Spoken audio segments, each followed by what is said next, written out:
3សញ្ញាបញ្ជាក់ថាកុំព្យូទ័រទាំងអស់គ្នាត្រូវការ add RAM បន្ថែមប៉ុន្តែមុននឹងចូលទៅកាន់បញ្ហាយើងមកយល់ដឹងថាតើអីទៅជា RAM នៅក្នុងកុំព្យូទ័ររបស់យើងប្រើថ្ងៃ RAM គឺជារបស់តូចមួយនៅខាងក្នុងកុំព្យូទ័រហ្នឹងដែលវាមាននីតិដើម្បីស្ទាត់ទិន្នន័យបណ្ដោះអាសន្នមានន័យថាលុះត្រាណាតែយើងបើកកម្មវិធីអីផ្សេងទៅ RAM ហ្នឹងវាដំណើរការវាស្ទាត់ទិន្នន័យបណ្ដោះអាសន្នអញ្ចឹងណាហ្នឹងហើយអញ្ចឹងដល់ពេលដែលកុំព្យូទ័រហ្នឹងវាលុតទៅទិន្នន័យហ្នឹងគឺវានឹងត្រូវបាត់បង់ហើយ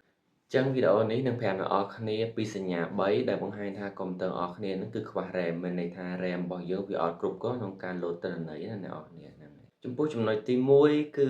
load យូរមានន័យថាកម្មវិធីផ្សេងដែលយើងបើកនៅក្នុងកុំព្យូទ័រយើងហ្នឹងវាចំណាយពេលយូរមែនទែនក្នុងការឲ្យវា loading មក loading ដើម្បីយើងឃើញ interface យើងឃើញកម្មវិធីផ្សេងនៅលើកុំព្យូទ័រហ្នឹងអញ្ចឹងវា loading យូរវា take time យូរហើយពេលខ្លះគឺកម្មវិធីហ្នឹងវា auto load ចេញតែម្ដងមានថាវា crash app ហ្នឹងតែម្ដងវាអត់មានលទ្ធភាពគ្រប់គ្រាន់ក្នុងការបើក app ហ្នឹងដោយសារ RAM យើងវាខ្សោយវាអាចស្ទាត់ទិន្នន័យបានគ្រប់ចឹងណាហ្នឹងចំណុចទី2គឺវានឹងមាន warning message នៅក្នុង Task Manager ដូច្នេះអ្នកនរគ្នាអាចចូលទៅកាន់ Task Manager ហើយយើងមើលទៅបើសិនជា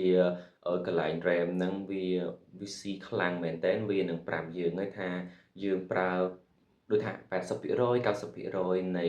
total RAM អីចឹងទៅពេលខ្លះវាឡើងទៅដល់95ឬ90%អីហ្នឹងមានន័យថាគឺវា warning ហើយវាយើងប្រើវាអស់ច្រើនហើយវាទៅដល់ high capacity របស់វាអញ្ចឹងហើយទៅធ្វើឲ្យកុំព្យូទ័រនឹងយើងហ្នឹងគឺ slow មែនតើហ្នឹងឯងចំណុចចុងក្រោយគឺយើងអាចបើកកម្មវិធីផ្សេងបានច្រើនឧបមាថាកម្មវិធីយើងបើកបានតែមួយឬក៏ពីរនៅក្នុងកុំព្យូទ័រយើងតែមួយហ្នឹងហើយអញ្ចឹងដល់ពេលបើសិនជាយើងបើក3ឬក៏4គឺកុំព្យូទ័រយើងអត់អាច handle បានទេមានន័យថាពេលដែលយើងបើកច្រើនទៅធ្វើឲ្យវា slow យូរមែនទែនឬក៏ជួនកាលវា automatic crash app នឹងបិទ app នឹងតែម្ដងហ្នឹងហើយអញ្ចឹងមានន័យថាយើងអាចធ្វើ multiple task នៅក្នុងពេលតែមួយបាននៅលើកុំព្យូទ័ររបស់យើងហ្នឹងអញ្ចឹង3សញ្ញាហ្នឹងបង្ហាញថាកុំព្យូទ័រអ្នកនរគ្នានឹងត្រូវការ add RAM បន្ថែមហើយចឹងបើសិនជាអ្នកនរគ្នាត្រូវការវិភាសាបន្ថែមថាតើកុំព្យូទ័រខ្ញុំនឹងមកពី RAM ឬក៏មកពីអីអ្នកនរគ្នាអាច contact មកខ្ញុំបានតាម Telegram ដែលខ្ញុំដាក់នៅក្នុង description